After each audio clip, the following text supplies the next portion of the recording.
Bom, agora, letra B, a gente tem essa outra função e ele também quer saber quando que ela é maior do que zero. Então vamos lá. Nesse caso, a gente precisa, antes de mais nada, analisar os coeficientes da função. Vamos saber quais são eles. Olha, o coeficiente A é o coeficiente que acompanha o x ao quadrado, então ele é menos 1. O que isso me diz? Me diz que a concavidade da minha parábola é voltada para baixo. E o coeficiente B? O coeficiente B, ele vale 1. O coeficiente C, ele vale 6. Tranquilo? E o valor? Bom, eu sei que a minha concavidade é voltada para baixo, mas eu não sei se ela cruza ou não o eixo do x, então eu preciso saber disso. A gente viu no exercício anterior de forma bem mais detalhada isso daí, tá? Qualquer coisa vocês vão lá.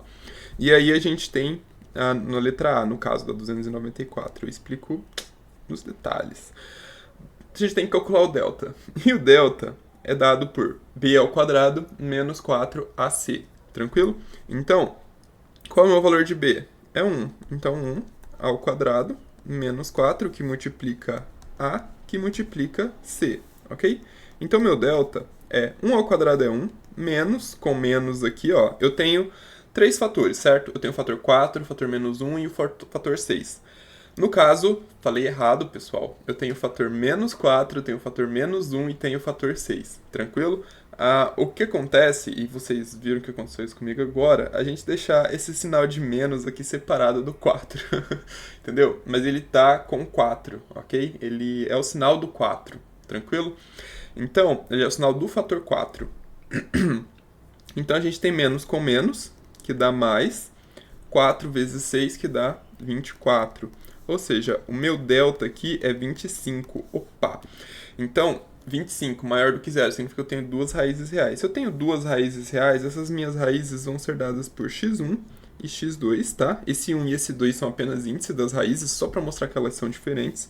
E a gente vai ter aqui menos b, e o b vale 1, então menos 1, mais ou menos raiz de 25, que é a raiz de delta, dividido por 2 vezes o meu coeficiente a, que é menos 1.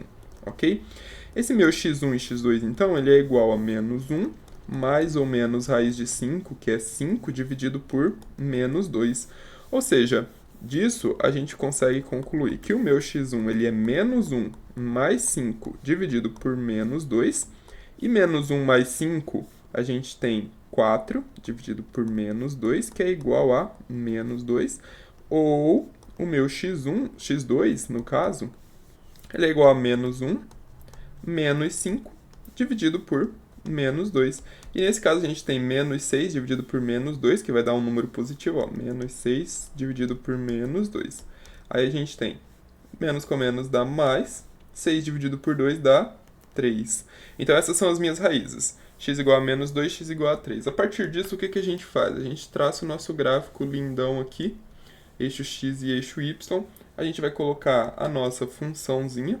Então eu sei que ela vai aqui do menos 2, ela tem concavidade para baixo, do menos 2 até o 3. Então vai ser algo mais ou menos assim, ó. A gente tem aqui menos 2 e a gente tem aqui o ponto 3, ok? Como que a gente faz a análise do gráfico dessa função? A gente pode colocar numa retinha, né? A gente põe o ponto menos 2 aqui e o ponto 3 aqui, ok? Eu olho para o eixo y e eu vejo aqui, ó, o eixo x.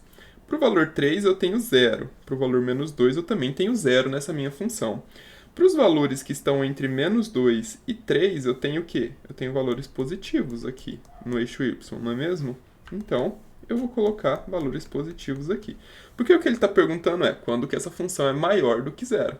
Bom, essa função, nesse caso, é esse gráfico vermelho aqui. Ela é representada por esse gráfico vermelho. Você pode falar, mas Davi, esse gráfico aí tá... Tu nem sabe se ele tem esse comportamento mesmo.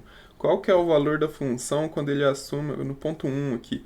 Não importa. Qual é o vértice da função? Também não importa. Só importa saber que, se você pegar qualquer valor entre menos 2 e 3, ele será positivo, ok? Porque a gente consegue deduzir isso a partir do gráfico aqui. Fica meio óbvio, né? Já que ele está cruzando o eixo x, então ele vai estar acima. É tranquilo, demonstrado isso. Qualquer coisa, vocês têm a cópia do livro aí, né? Matemática Elementar, volume 9. Para dar uma olhadinha nas deduções lá. E aí, galera, o que tem aqui? Valores menores do que 2, a gente tem valores sinais negativos, ok? Os valores de y são negativos. Olha aqui, se eu pego menos 3, por exemplo, ele vai assumir um valor negativo aqui no eixo y, ok? Então, o eixo x são os valores que eu atribuo à função, eixo y, valores que a função assume. Se eu quero saber quando a função é maior do que zero, eu quero saber quando ela assume valores maiores do que zero. Então, só finalizando aqui com os negativos, qual é o nosso conjunto de solução? Minha cabeça está ficando na frente. O conjunto de solução é igual ao conjunto de elementos x pertencente aos reais, tal que maior do que zero, ó. X ele tem que ser maior do que menos 2 e menor do que 3, ok? Por que não é igual? Porque quando... Sai daí, Photoshop. Quando ele é igual a menos 2 ou igual a 3, ele é zero, ok? E eu não quero saber quando é zero, eu só quero saber quando é maior do que zero. Tranquilo? É isso, pessoal. A gente se vê nos próximos exercícios, ó. 5 minutos, 6 minutos esse daqui, né?